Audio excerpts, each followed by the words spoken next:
Oke, bismillahirrahmanirrahim. Assalamualaikum warahmatullahi wabarakatuh.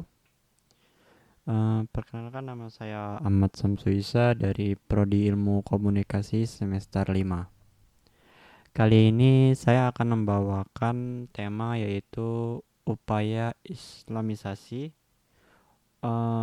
untuk islamisasi sains, upaya untuk mengislamisasi sains barat.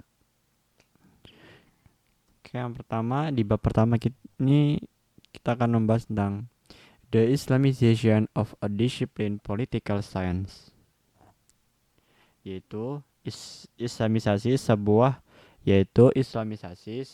disiplin ilmu politik.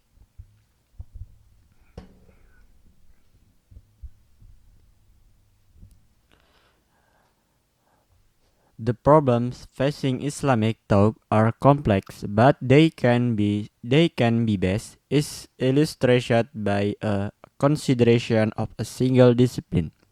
The first, political science, is a social field of study which, for various reasons, has hitherto drawn little attention for Muslim scholars. Yaitu masalah-masalah yang dihadapi pemikiran Islam memang kompleks. Namun, hal ini dapat diilustrasikan dengan baik melalui pembahasan terhadap satu disiplin ilmu. The first, pertama, yaitu ilmu politik.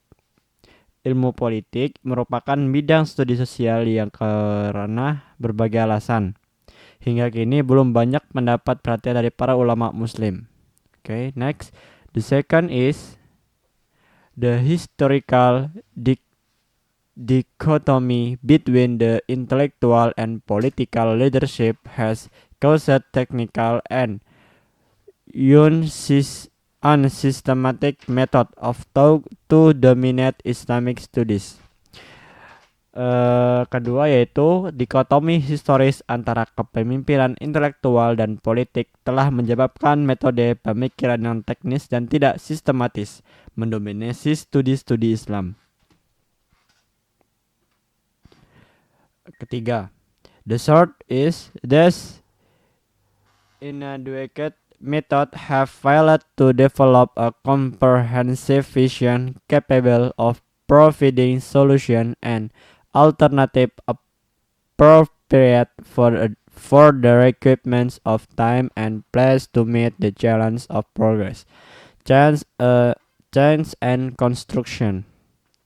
Ketiga yaitu metode-metode yang tidak memadai ini telah gagal mengembangkan visi komprehensif yang mampu memberikan solusi dan alternatif yang sesuai dengan tuntutan zaman dan tempat untuk menghadapi rintangan kemajuan perubahan dan pembangunan. Okay, the first is a example of deficiency. The intellectual, yaitu tentang contoh-contoh kekurangan. The intellectual deficiency in this field may be illustrated by citing two examples. The question raised here have already been posed by two eminent figures in the field of Islamic jurisprudence, but they remain unresolved because of the inadequacy of their methodology which can be detected by any specialist in the field. Masalah-masalah yang dihadapi pemikiran memang kompleks. Namun, hal ini dapat diilustrasikan dengan baik melalui pembahasan terhadap satu disiplin ilmu. Yaitu kekurangan intelektual dalam bidang ini dapat diilustrasikan dengan mengutip dua contoh. Pertanyaan-pertanyaan yang diangkat di sini telah diajukan sebelumnya oleh dua tokoh terkemuka di bidang fikih Islam, namun tetap belum terselesaikan karena ketidakcukupan metodologi mereka yang dapat dikenai oleh setiap pakar di bidang ini. The first example comes from Ibn Rushd in the treatise of Islamic jurisprudence, Bidayata al-Mujtahid wal Nihayata al-Muqtasid. This eminent scholar describes the difference of opinions among Furries over the sanctions against cutting trees in the time of war. Contoh pertama dari Ibnu Rus dalam risalahnya tentang fikih Islam, Bidayatul Mujtahid wa Nihayat al-Muqtasid. Ulama terkemuka ini menggambarkan perbedaan pendapat di antara para fuqaha mengenai sanksi terhadap penebangan pohon pada masa perang. The confusion originated from the assumption that Abu Bakar's prohibition against cutting trees during the Rid'ah wars was not in conformity with the sunnah of the Prophet, who during his campaign against Banu Nadir burned down their dead trees. Kebingungan tersebut bermula dari asumsi bahwa larangan Abu Bakar terhadap penebangan pohon selama perang Rid'ah yang tidak sesuai dengan sunnah Nabi yang selama kampanyenya melawan Banu al-Nadir, membakar semua pohon mereka. To read a comparison for the justification of Abu Bakar action it is argued that Abu Bakar knew that the permission to burn trees was later abrogated by the Prophet, and B. The Prophet action was confined to particular campaign against Bani Nadir. Ibn Rushd final comment on the literature regarding that issue is that those who endorse the Prophet's action in the absence of any evidence to the contrary have to abide by his directives.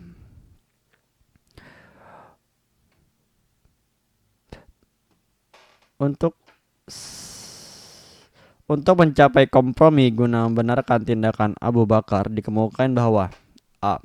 Abu Bakar mengetahui bahwa izin untuk membakar pohon-pohon tersebut kemudian dihapuskan oleh Nabi. Dan B. Tindakan Nabi terbatas pada ekspedisi khusus melawan Banu al-Nadir. Komentar terakhir Ibn Rushd mengenai literatur seputar masalah ini adalah bahwa mereka yang mendukung tindakan Nabi dan kedatangan bukti yang bertentangan wajib mematuhi petunjuk-petunjuknya. It goes without saying that is the obligatory upon every Muslim to act publicly and privately in the accordance with the spirit of the Sharia in both peace and war. This caution has to be met because modern military strategies require more vigilance, initiative, and dynamism than those planned and executed in distant time and at different place. This means that the requirements of the present are essentially different from those of the past.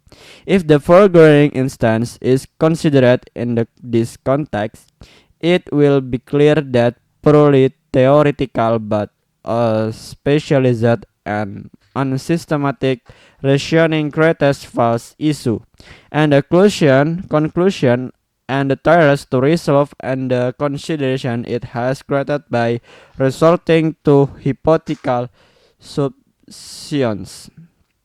Tak perlu diragukan lagi bahwa setiap muslim wajib bertindak baik di depan umum maupun secara pribadi, sesuai dengan semangat syariat baik dalam keadaan damai maupun perang. Peringatan ini perlu disampaikan karena strategi militer modern menuntut kewaspadaan, inisiatif, dan dinamisme yang lebih besar daripada yang direncanakan dan dilaksanakan pada masa lalu dan di tempat-tempat yang berbeda. Hal ini berarti bahwa tuntutan masa kini pada dasarnya berbeda dari tuntutan masa yang lalu. Jika contoh di atas mempertimbangkan dalam konteks ini, akan jelas bahwa penalaran yang murni teoritis namun tidak spesifik dan tidak sistematis menciptakan masalah dan kesimpulan yang keliru, serta berusaha menyelesaikan kontradiksi internal yang diciptakannya dengan mengandalkan asumsi-asumsi hipotesis. It goes without saying that it is obligatory upon every Muslim to act publicly and privately in accordance with the spirit of the Sharia in both peace and war. The caution has to be met because modern military strategies require more vigilance, initiative, and dynamism.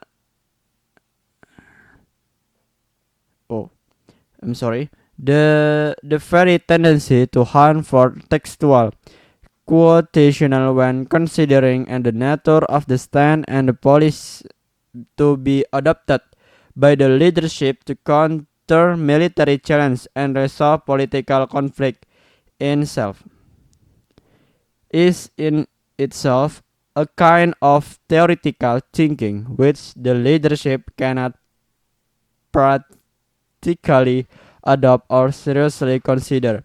Objective thinking necessitates approaching and dealing with its problem in the context of its specific requirement in time and place so as to attain clarity of vision about the responsible and unquestionable Islamic reaction demanded by the particular situation. Kecenderungan untuk mencari kutipan teks saat mempertimbangkan sifat sikap dan kebijakan yang harus diadopsi oleh kepemimpinan guna menghadapi tantangan militer dan menyelesaikan konflik politik itu sendiri merupakan suatu bentuk pemikiran teoritis yang secara praktis tidak dapat diadopsi atau dipertimbangkan secara serius oleh kepemimpinan. Pemikiran objektif menuntut pendekatan dan penanganan setiap masalah dalam konteks persyaratan spesifiknya dalam waktu dan tempat tertentu guna mencapai kejelasan visi mengenai reaksi yang bertanggung jawab dan tidak dilakukan lagi bersifat Islam yang dituntut oleh situasi tersebut. Okay, next.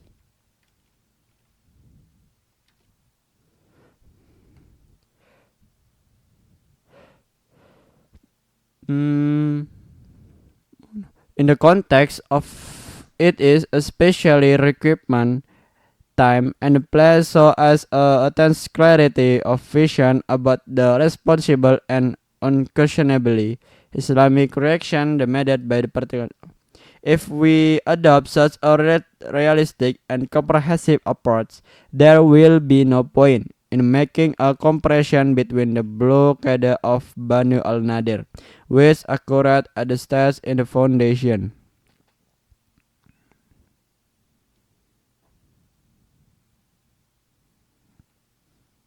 Dalam konteks persyaratan spesifiknya dalam waktu dan tempat tertentu guna mencapai visi mengenai reaksi.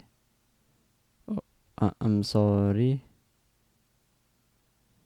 Jika kita tidak menampilkan pendekatan yang realistis dan komprehensif seperti itu, tidak ada gunanya membandingkan pengampungan Banu al-Nadir yang terjadi pada tahap awal pendirian negara di Madinah ketika umat Islam tidak hanya kalah jumlah, tapi juga keberadaannya terancam oleh musuh-musuh mereka dengan ekspedisi pasukan muslim dengan Abu Bakar untuk menaklukkan Irak dan Suriah. If we adopt a such realist and comprehensive approach, there will be no point in making a comparison between the blockade of Bani al-Nadir, which occurred at the stage in the foundation of the stage in Madinah when the Muslims were not only outnumbered but also threatened in the very existence by the enemies, and the campaign by the Muslim army dispatched by Abu Bakar to conquer Iraq and Syria. The campaign against Banu al-Nadir took place at a time when Madinah had very little power and limited resources in it. The prophet properly realized that the deterioration of Muslim prestige in Medina and made the wall just vulnerable to the greatest dangers. On the other hand, the Bani al-Nadir, who also enjoyed as a well-established solidarity with the Jews, were able to withstand any stage no matter how long it lasted, because they had a permanent supply of groundwater for their orchard in Madinah, on which they very much depended. Madinah that are particularly known for their long-lasting nutritional value. From a military point of view, a prolonged siege was bound to exhaust and incapacitated the Muslim army. Consequently, the Prophet ordered the Muslim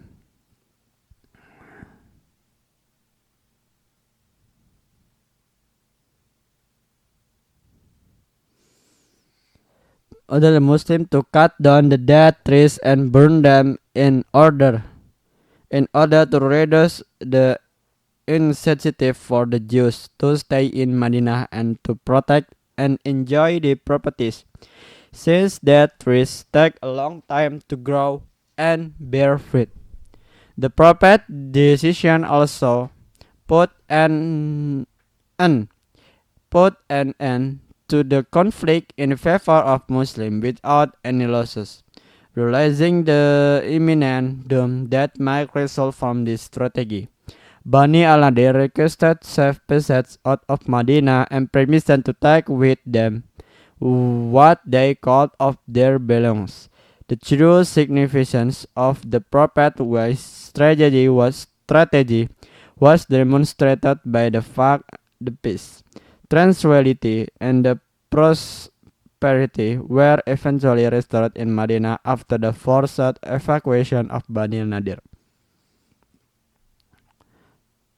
Dari sudut pandang kampanye melawan Bani al-Nadir terjadi pada masa ketika Madinah memiliki kekuatan sangat minim dan sumber daya yang sangat terbatas. Memang, Nabi menyadari dengan tepat bahwa merosotnya prestasi umat Islam di Madinah telah membuat seluruh perjuangan rentan terhadap bahaya terbesarnya. Di sisi lain, Bani Nadir juga memiliki solidaritas yang kokoh dengan kaum Yahudi, mampu bertahan dari pengepungan apapun, tak peduli seberapa lama berlangsungnya, karena mereka memiliki pasokan air tanah terus-menerus untuk kebun kurma mereka di Madinah yang sangat mereka andalkan. Kurma Madinah terkenal dengan nilai gizi yang tahan lama. Dari sudut pandang militer, pengepungan yang berkepanjangan pasti akan melemahkan dan melumpuhkan pasukan Muslim. Oleh karena itu, Nabi memerintahkan umat Muslim untuk menebang pohon kurma dan membakarnya, guna mengurangi dorongan kaum Yahudi untuk tetap tinggal di Madinah, serta melindungi dan menikmati harta benda mereka. Karena pohon kurma membutuhkan waktu lama untuk tumbuh dan berbuah. Keputusan Nabi tersebut juga mengakhiri konflik demi kemenangan umat Muslim tanpa menimbulkan kerugian apapun.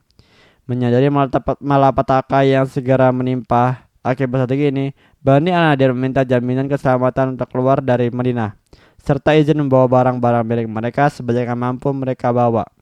Maka, makna sesungguhnya dari strategi bijak Nabi ditunjukkan oleh fakta bahwa kedamaian, ketenangan, dan kemakmuran akhirnya pulih di Madinah setelah pengusiran paksa Bani al-Nadir. Abu Bakar dispatched expedition to combat the hostile Roman and Persian empires which threatened the very extent of Islam in the Arabian Peninsula by stationing some of the military force.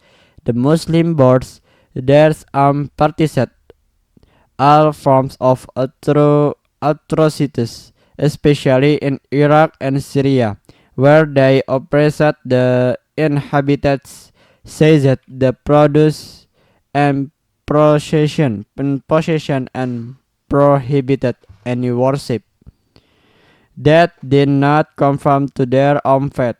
Consequently, with the proper insight and wisdom, Abu Bakar planned to put an to this state of violence, tyranny, and oppression in a manner that would not alienate those in whose choice he had dispensed his liberating force. In the other words, he had to act in a manner that was clearly demonstrable and fundamental moral and ethical difference between the Muslim and the non-Muslim. If his liberating armies had been allowed to cut down and burn that tree, the consequence to the Muslim would have been disastrous. Losing their source of sustenance, the inhabitants would have sided with the old tyrants. Viewed from this angle, the validity and the wisdom of Abu Bakr's action cannot be questioned. But the prophet's action and that of his successor were appropriate for the particular condition they faced. There is no point enforcing or permitting a text known to Abu Bakr to raise that issue defiance from the Prophet's Sunnah. The real problem lies in our approach and our method of thinking.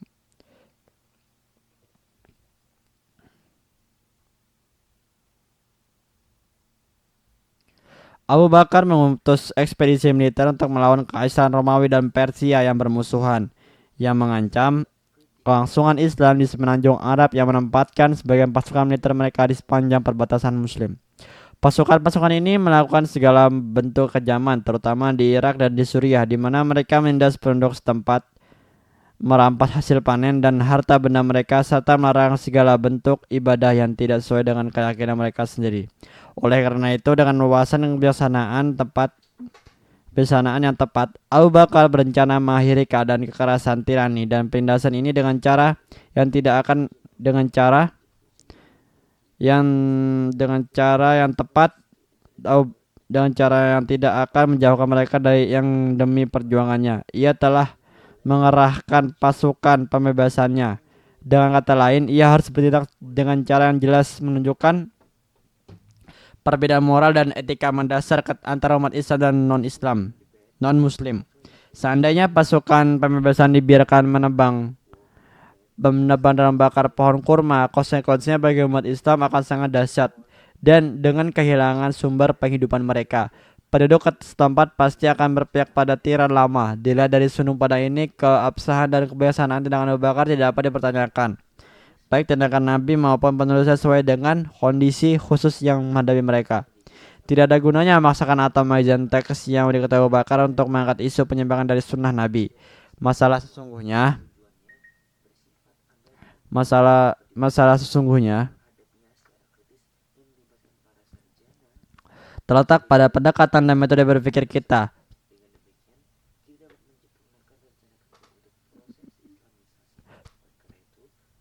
The second example comes from the contemporary faqih Sheikh Said Sabiq, whose writings are very popular in Islamic circles. His book Fiqh al-Sunnah holds a high place among jurists, and the book includes a chapter on jihad, wherein this eminent scholar talks about tabyid or taking the enemy by night. Sabiq considers various aspects of the subject and elaborates on the reasons. The necessary night attack. Such fear and the enemy might resort to killing Muslim prisoners of the war totally uninvolved people in case of an open attack.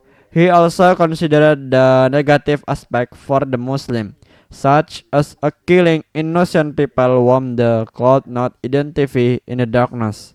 He cites many orthodox views on the matter, authenticate and justify his ultimate conclusion that tabyid is personable.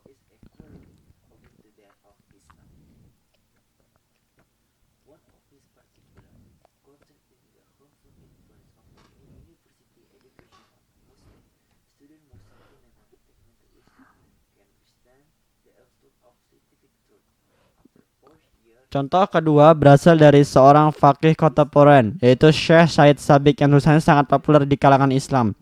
Buku karyanya, Fiqh al-Sunnah, menempati posisi terhormat di kalangan ahli fikih.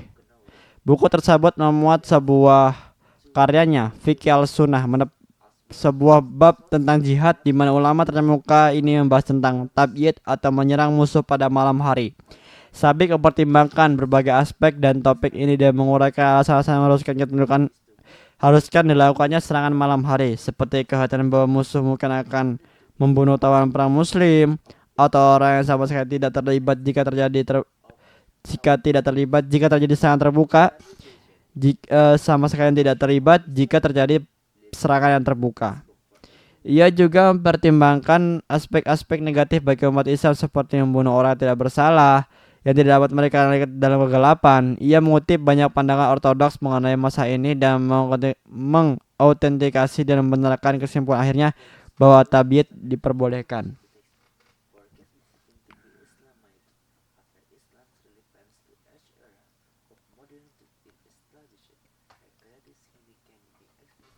The problem facing the reader who wants to have a full grasp of the subject of jihad, politics, and war in Islam, however, does not lie in the appropriateness of subject material or its authentication. It lies rather in the value of to satisfy the expectation of the specialist, the research student, the man in authority, and the common reader, each of whom comes to Sabic work expecting to find answer to challenge he encounters in the specialty field. Unfortunately, he finds that both the vision and the manner of presentation are disarmingly helpless. Thus his hope and expectation as they shot to the ground.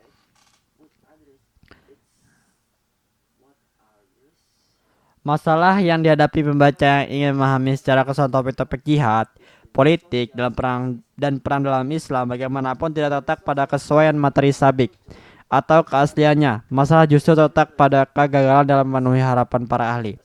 Mahasiswa, peneliti, pemegang otoritas, dan pelajar awam yang masing-masing membaca karya sabik dengan harapan menemukan jawaban atas tantangan yang mereka hadapi di bidang keahliannya.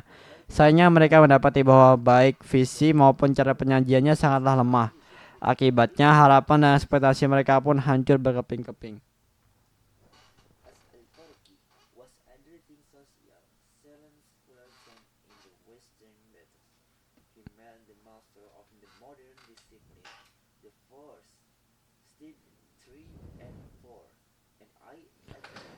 There is no doubt that Tabit was an indispensable element in the ancient wars which where the fought with swords and spears by the soldiers usually on horseback. In the Jews' time, though it might have been difficult, it was not impossible to distinguish between one person and another. And should there be any victim, they would not exceed tens or hundreds. But modern wars do not distinguish between day and the night or the man and the woman. Their victims are counted in the thousands, in fact in the hundreds of thousands. The targets for destruction are chosen according to their strategic significance, irrespective of who lives and works there. They can begin and in the twinkling of the end. In such wars, the study under discussion is totally irrelevant and useless. The Pathian problem here concerns and the method of study, research, presentation, talk, and the insight. Tidak dilakukan lagi. Tabit merupakan unsur yang tidak tergantikan dalam perang kuno yang dilancarkan dengan pedang dan tombak oleh prajurit yang umumnya berkuda. Pada masa itu, meskipun mungkin sulit membedakan satu orang dari yang lain, bukanlah hal yang mustahil, dan jika ada korban, jumlah tidak akan melebihi puluhan atau ratusan. Namun, perang modern tidak membedakan antara siang dan malam atau pria dan wanita. Korban-korbannya dihitung dalam ribuan, bahkan ratusan ribu. Sasaran penghancur dipilih berdasarkan signifikasi strategisnya, tanpa memandang siapa yang tinggal dan bekerja di sana. Perang-perang tersebut dapat dimulai dan berakhir dalam sekejap mata. Dan dalam perang semacam itu, studi yang dibahas ini sama sekali tidak relevan dan tidak berguna. Masalah yang relevan di sini berkaitan dengan metode studi, penelitian, penyajian pemikiran dan wawasan.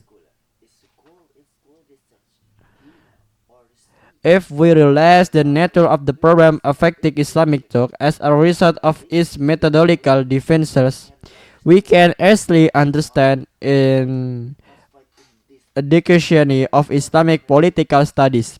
This shortcoming is manifest in the limited externality of nature of our studies despite of the loftiness of the principle behind the such as the system of the Khilafah, Khilafah Shura, justice, brotherhood, equality, freedom, and responsibility.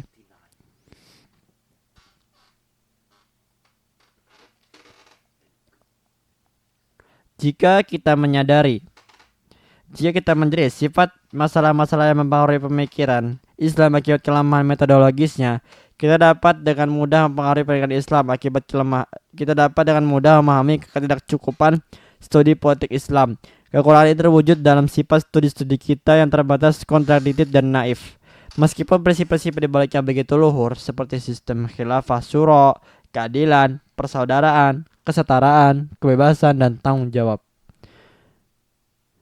By failing to address important problem or processes of thought have created chaos in our political perception and have made the ummah incapable of participating actively or exerting sufficient effort to counter the force that threaten in the very existence.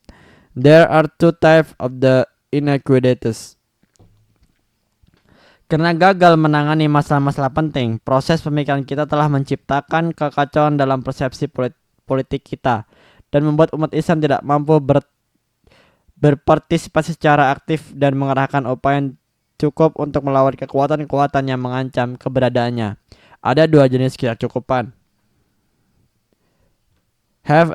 There are two types of inadequacies. The first is misconception about original text and model, which are the source of Islam, Islamic vision and regulated thought and jihad. The perilous, naive, and the mindless drive to westernization which cause some of our intellectual to embrace concept and system that have distorted our thought and blurred our vision. Ada dua jenis ketidakcukupan. Kesalahpahaman tentang teks dan model Asia merupakan sumber visi Islam mengatur pemikiran jihad. Kemudian yang kedua itu dorongan yang berbahaya, naif dan padan tanpa pertimbangan untuk westernisasi yang telah menyebabkan sebagian dokter kita mengadopsi konsep dan sistem yang telah mendistorsi pemikiran kita dan mengaburkan visi kita.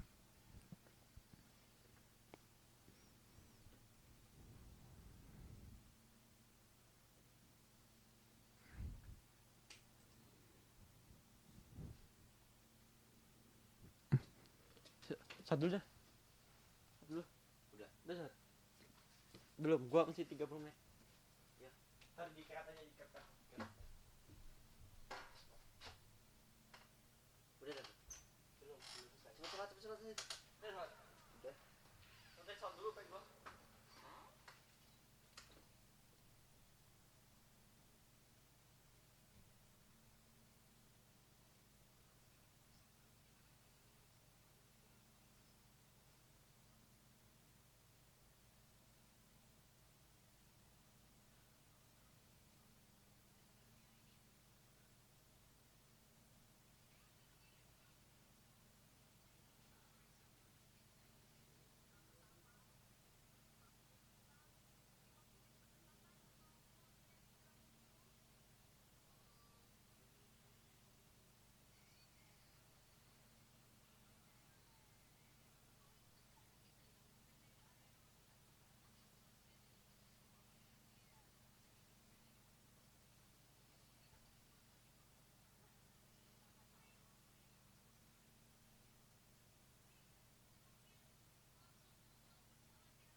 Okay, okay, next.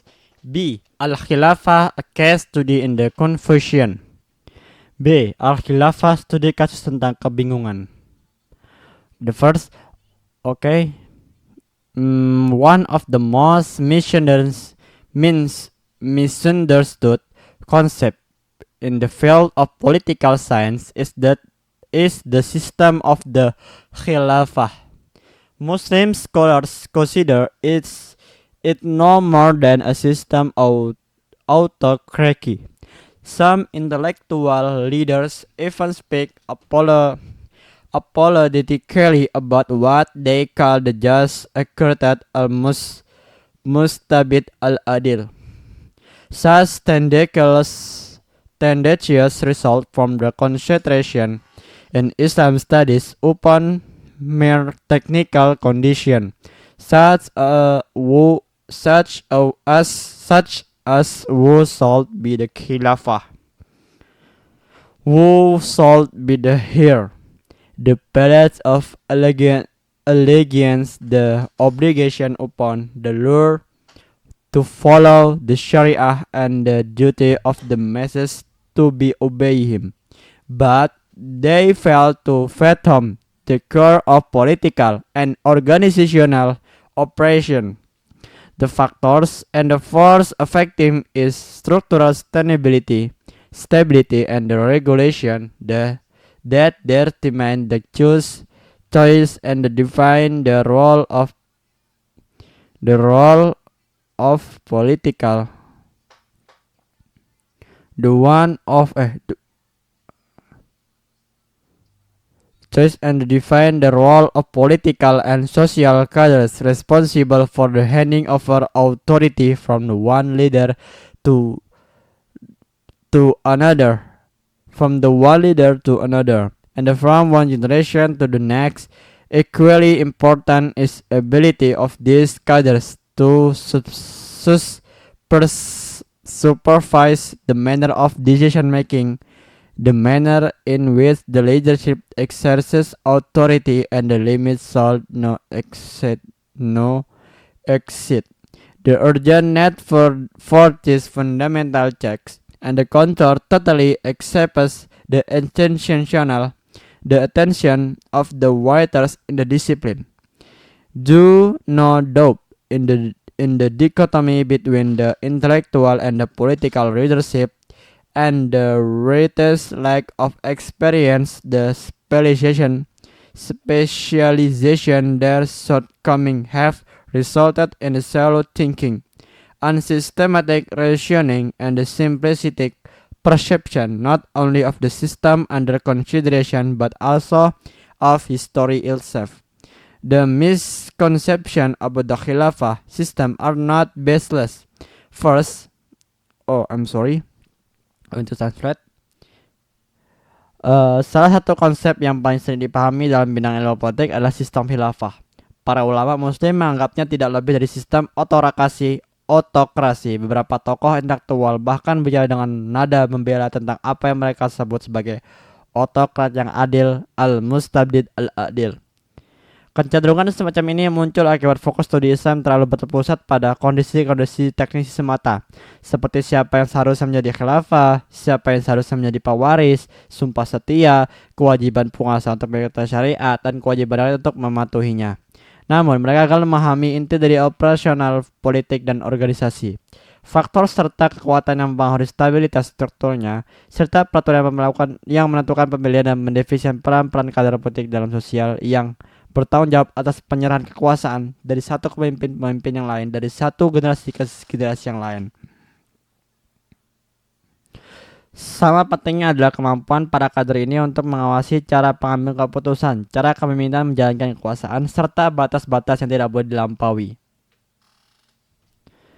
Kebutuhan mendesak akan pemeriksaan dan pengendalian mendasar ini sama sekali luput dari perhatian para penulis dalam disiplin ilmu ini, yang tak diragukan lagi disebabkan oleh dikotomi antara kepemimpinan intelektual dan politik, serta kurangnya pengalaman dan spesialisasi para penulis tersebut. Kekurangan ini telah mengakibatkan pemikiran dangkal, penalaran tidak sistematis, dan persepsi yang simplisitis tidak hanya terhadap sistem-sistem yang dibahas, tapi juga sejarah itu sendiri. The misconception about the Khilafah system are not baseless. The first, the system hold a tremendous significance in Islamic thought, and as it vibrates with the spiritual as well as historical connotation dating back more than a millennium. As a result of the changes that have taken place since the distant period of time, nostalgic feelings make it difficult, even for an expert, to visualize the workings of the structure of the system. Kesalahpahaman mengenai khilafah bukanlah tanpa dasar. Pertama, sistem ini memiliki makna yang sangat besar dalam pemikiran Islam karena syarat dalam kondisi konotasi spiritual maupun historis yang berawal lebih dari 1000 tahun yang lalu. Akibat perubahan-perubahan yang terjadi sejak masa lampau tersebut, rasa nostalgia membuat sulit bahkan bagi seorang ahli untuk membayangkan cara kerja struktur sistem ini.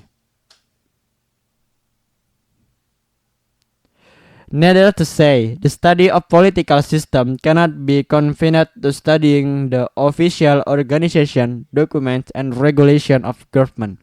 It has to include all the official and unofficial factors and forces that influence the system one way or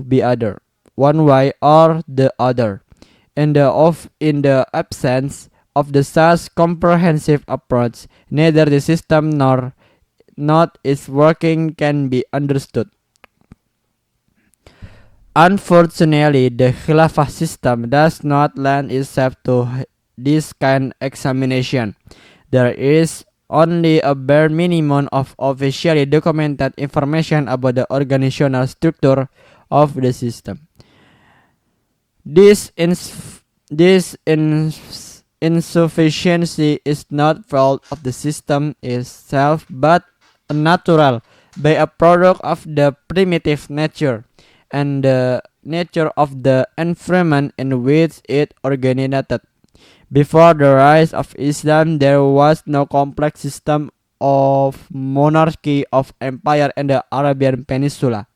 It was inhabited by scattered tribes. Its following is not style of life. Their tribes and never been united under one government before the establishment of the Muslim society, which pay much attention, which as a result of the challenge it faced and the insufficiency of the human potential, did not to pay much attention to the luxury of maintaining codified document.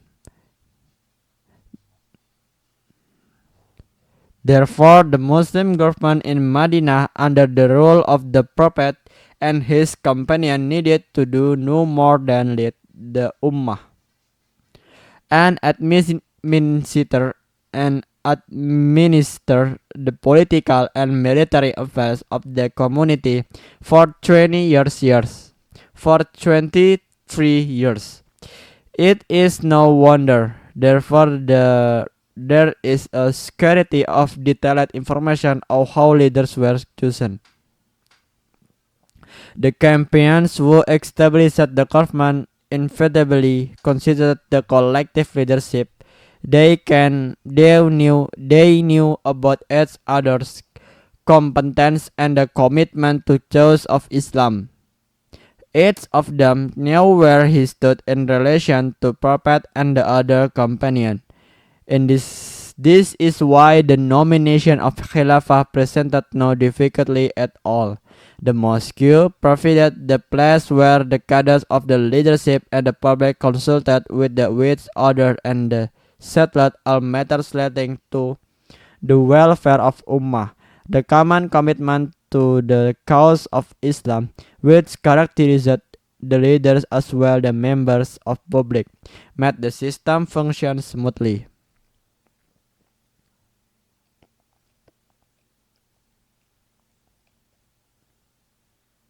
Tentu saja studi tentang sistem politik tidak dapat dibatasi hanya pada studi organisasi resmi dokumen dan peraturan pemerintah. Hal ini harus mencakup semua faktor dan kekuatan baik resmi maupun tidak resmi yang mempengaruhi sistem tersebut, baik secara langsung maupun tidak langsung. Tanpa adanya pendekatan yang komprehensif semacam itu, baik sistem maupun cara kerjanya tidak akan dapat dipahami. Sayangnya, sistem khilafah tidak memungkinkan dilakukannya pemeriksaan semacam ini. Hanya ada sedikit sekali informasi yang dapat didokumentasikan secara resmi mengenai struktur organisasi sistem tersebut. Ketidaklengkapan ini bukanlah kesalahan sistem itu sendiri, melainkan akibat alami dari sifat primitif lingkungan tempat sistem tersebut berasal.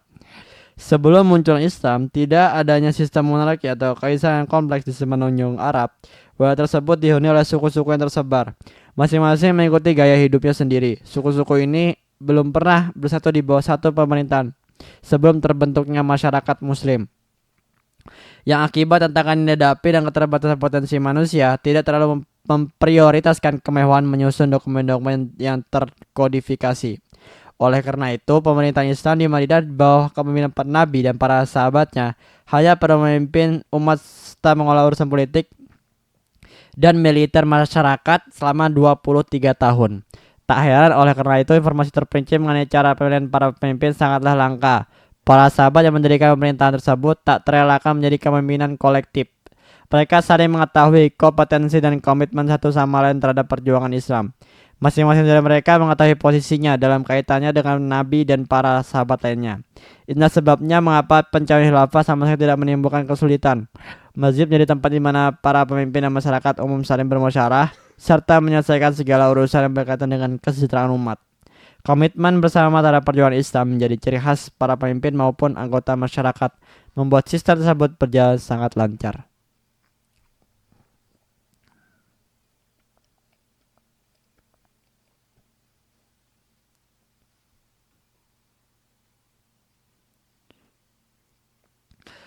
The period covered by Al-Khulafa Ar-Rashidin, however, was too short for the systematic organization of the foundation on which the transition of the leadership could take place from the one generation to the next in accordance with the principle outlined during the life of the Prophet or his immediate successor. This is reason why immediately after the end of the era of Al-Khulafa Rashidin, the fundamental qualities for the choices of leaders such as seriousness, ability, and religious commitment gave way to tribal bless, self-interest, and power.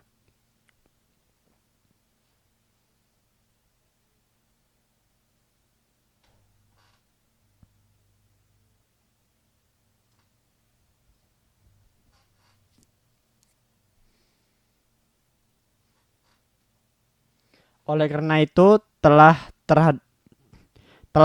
terhadap sistem Khulafaur Rasyidin dan pemahaman mendalam mengenai cara kerjanya harus dilakukan dengan hati-hati dan secara khusus. Menarik kesimpulan yang dangkal dan membuat generalisasi yang luas mengenai konsep-konsep seperti otoritas yang bijaksana justru lebih merugikan daripada menguntungkan bagi perjuangan Islam. Selain itu, pendekatan semacam itu bertentangan langsung dengan Al-Quran. Hal ini membawa saya pada kesimpulan bahwa kita sudah cukup dengan kesimpulan irasional semacam itu. Jika kepedulian kita terhadap warisan kita sungguh-sungguh, kita harus meneliti setiap aspek warisan tersebut secara khusus dan sistematis.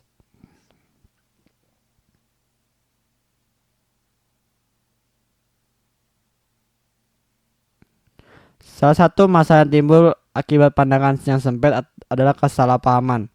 Umumnya mengenai sistem syura. Masalah ini muncul akibat keputusan Abu Bakar selama perang Rid'ah.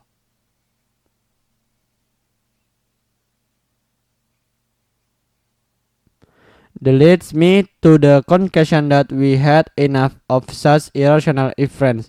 If our concern about the heritage is genuine, we must subject every aspect of the dead heritage to specialized and systematic study. This is all more necessary with respect to the modeling or potential setup and on that Khulafaur Rashidin. Okay, next, this argument is faulty. One of the issue arising from the short-sightedness is the common misconception about the system of shura. The issue was raised by Abu Bakar's decision during the Rid'ah Wars. The argument goes that Abu Bakar made the decision to go to war against the Murtaddin in the spite of the opposition of Umar and some of the other companions. The strength this thing is that those who follow this baseline of argument cling to marginal points lifted from the text of the dialogue between Abu Bakar, who stood for the war, and the companions who agreed otherwise. Masalah ini muncul akibat keputusan Abu Bakar selama perang Rid'ah. Argumennya adalah bahwa Abu Bakar mengambil keputusan yang sangat keputusan untuk berperang melawan para murtadin. Meskipun ada penolakan dari Umar dan beberapa sahabat lainnya, yang anehnya mereka yang mengikuti argumen ini berpegang teguh pada poin-poin marginal yang diambil dari teks percakapan antara Abu Bakar yang mendukung perang dan para sahabat yang berpendapat sebaliknya. Comprehensive. We are next to C. Okay, next to C.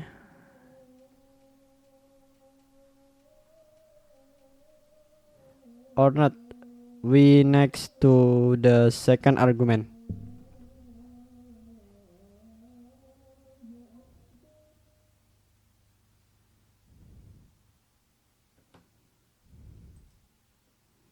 Okay, next. C. An Islamic concept, the terminology. There is a great deal of confusion in Islamic studies regarding foreign system and the political terminology used in them. This confusion is due to the research and insufficient knowledge of the foreign system on the one hand and the inadequacy of their approach on the other. These drawbacks are further augmented by thoughtless striving to catch up with the standard of the so-called civilized world.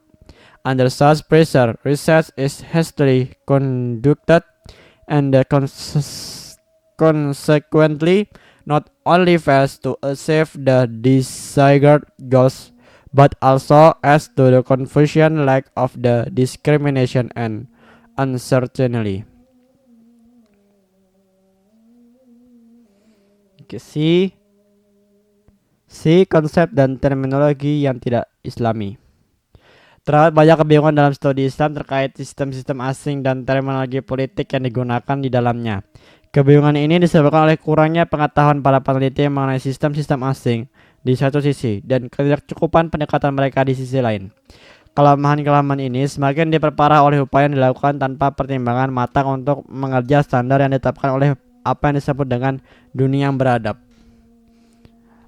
Di bawah tekanan semacam itu, penelitian dilakukan secara terburu-buru dan akibatnya tidak hanya gagal mencapai tujuan yang diinginkan, tetapi juga menambah kebingungan, kurangnya kemampuan membedakan, dan ketidakpastian. The first is democracy. The two related concepts of the democracy and sovereignty are alien to our culture. Nonetheless, Muslim scholars have given them undue importance both the academic terms and the concept. Some scholars go so far and argue that they are in tune with the spirit and the techniques of Islam and have to be adapted into Islamic thought and political system. Dua konsep yang saling terkait, yaitu demokrasi dan kedaulatan, merupakan hal yang asing bagi budaya kita. Meskipun demikian, para ulama muslim telah memberikan penekanan yang berlebihan terhadap keduanya. Baik sebagai istilah akademisi maupun sebagai konsep, beberapa ulama bahkan berpendapat bahwa konsep-konsep tersebut selaras dengan semangat dan ajaran Islam sehingga harus diadopsi ke dalam pemikiran Islam dan sistem politiknya.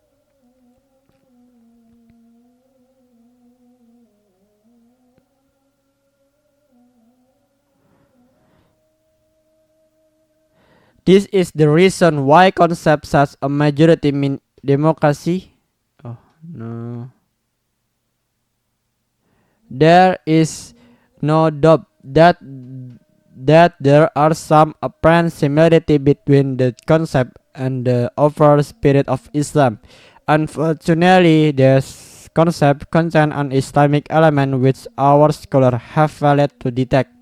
Through this failure, Islam talk has entered a kaleidoscopic phenomenon in which the pursuit of insignificant similarities has brought about undesirable nation that completely distort an already broad vision. Tidak dilakukan lagi bahwa terdapat beberapa kesamaan yang tampak antara konsep-konsep ini. Ya, dengan semangat Islam secara keseluruhan. Sayangnya konsep-konsep ini mengandung unsur-unsur bertentangan dengan Islam yang gagal dideteksi oleh para ulama kita. Akibat kegagalan ini, pemikiran Islam mewarisi fenomena yang beragam, di mana pengajaran kesamaan yang tidak signifikan telah melahirkan gagasan-gagasan tidak diinginkan yang sepenuhnya mendistorsi visi yang sudah kabur. Democracy, both as a concept and a system, has assigned roles in the Western history, thought, and philosophy. It does not signify merely the prudential measure of choosing political leaders. It is natural extension of the materialistic philosophy that regards man as physical entity whose value is measured in the term of pragmatic or utilitarian sense of his usefulness to the state, society, and the world. The spiritual aspect to man's existence, which is his real value, is not stressed in the system, is in essence democracy is no more than a amalgamation of individual who, by forming a majority, assume the right and the power to propagate their thought and achieve their personal interests, while making minimal concession to minorities. Demokrasi baik sebagai konsep maupun sebagai sistem memiliki akar yang sangat kuno dalam sejarah, pemikiran, dan filsafat barat. Demokrasi tidak hanya merujuk pada langkah-langkah prosedural dalam memilih pemimpin politik, melainkan merupakan kelanjutan alami dari filsafat materialistis yang memandang manusia sebagai entitas fisik yang nilainya terukur berdasarkan manfaat pragmatis dan utilitariannya bagi negara, masyarakat, dan juga dunia. Aspek spiritual ini dari keberadaan manusia merupakan nilai sejatinya tidak ditekankan dalam sejarah ini. Dia ditekankan dalam sistem ini. Pada dasarnya demokrasi tidak lebih dari gabungan tergabung antara individu-individu yang membentuk mayoritas, mengklaim hak dan kekuasaan untuk menyebarkan pemikiran mereka, serta mencapai kepentingan pribadi mereka sambil memberikan konsensi minimal pada para minoritas.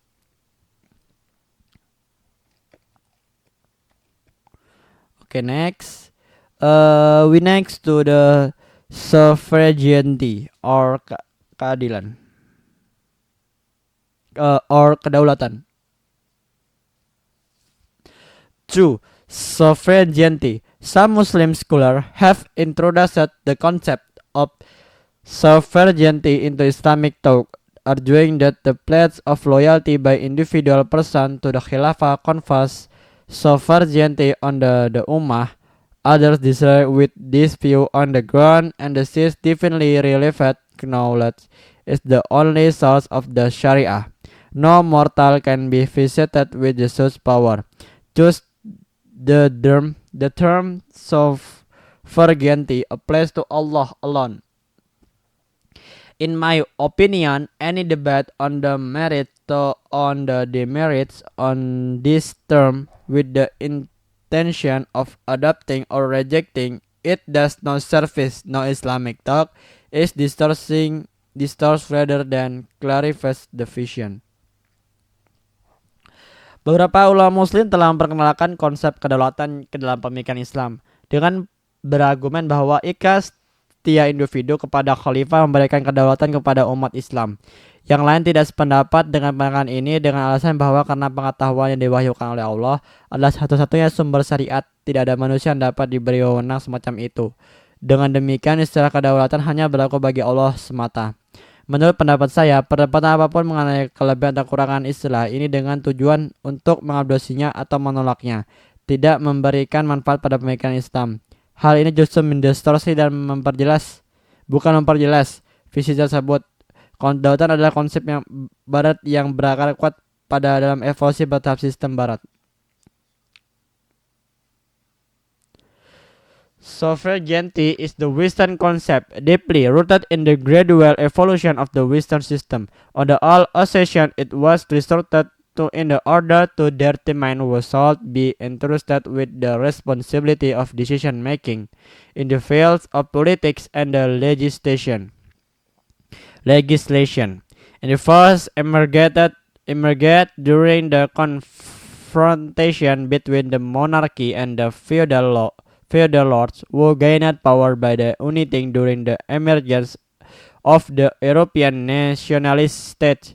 Eventually, the term sovereignty was used to indicate the placing of political and legislative power in the hands of the representative of the people.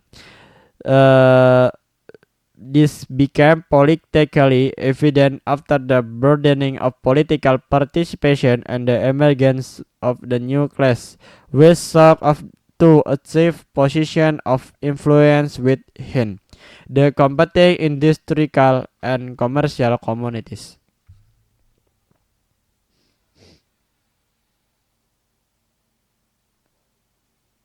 Hal ini justru mendistorsi. Kedaulatan adalah konsep barat yang berakar kuat pada evolusi bertahap sistem barat.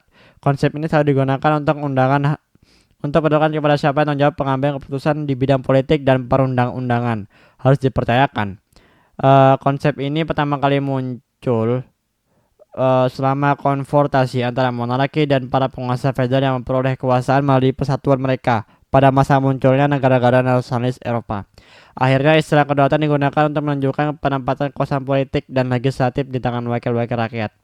Hal ini menjadi jelas secara politik setelah meluasnya partisipasi politik dan munculnya kelas-kelas baru yang berusaha meraih posisi berpengaruh di dalam komunitas industri dan perdagangan yang saling bersaing.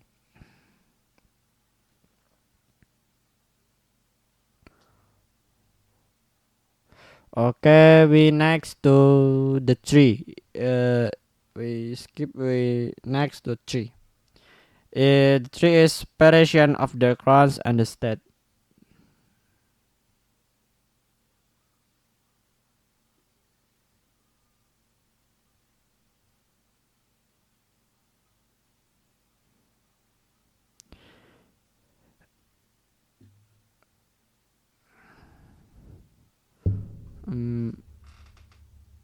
Oh no. A tree is separation of God and stage.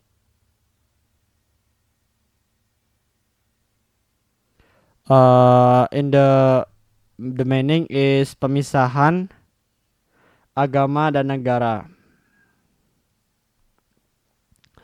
In the absence of the clear Islamic literature in the field of political science, Muslim scholars continue to pose and question whether Islam in the state or religion or both. This debate entails feeling of the embracement in Muslim scholars whenever there is a call for restoration of the Khilafah in our age. The two issue amply demonstration and success of Orientalists and hostile non-Muslim in confusing and misleading the talk of scholar. By raising this issue, our attention has been diverted from the more useful engagement. Indeed, in the absence of the proper method and research, we will never attain my clarity of vision and will continue to mistake trivial issues for important ones. Comprehensive insight into Islam reveals that it does not sanction any form of separation between religion and politic Islam. Politic Islam relieves Islam signifies that concepts such as a nature of the creator, good and evil, the hereafter, etc., and the other. All aim at giving proper guidance to man's behavior at the individual as well as the social levels.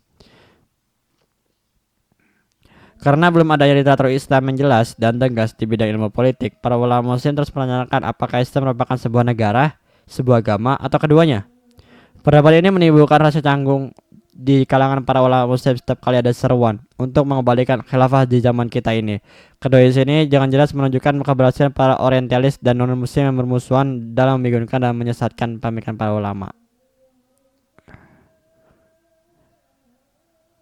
Dengan mengangkat isu-isu ini, perhatian kita telah dialihkan dari kegiatan yang lebih bermanfaat memang tanpa metode dan penelitian yang tepat. Kita tidak akan pernah dapat capai kejelasan pandangan dan terus salah mengartikan isu-isu sepele sebagai hal-hal yang tidak penting. Pemahaman yang komprehensif tentang Islam mengungkapkan bahwa Islam tidak mengizinkan adanya pemisahan apapun antara agama dan politik.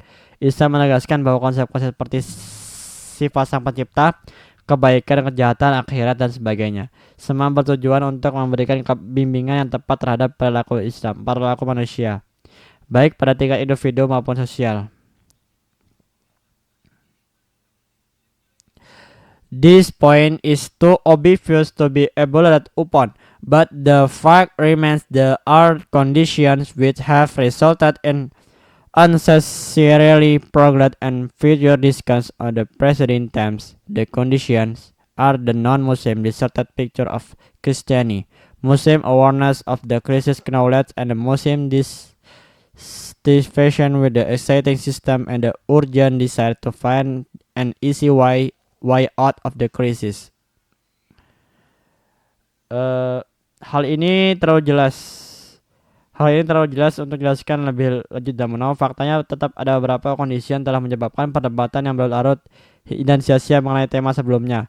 Kondisi tersebut adalah gambaran yang menyimpang tentang agama Kristen di kalangan non-Muslim.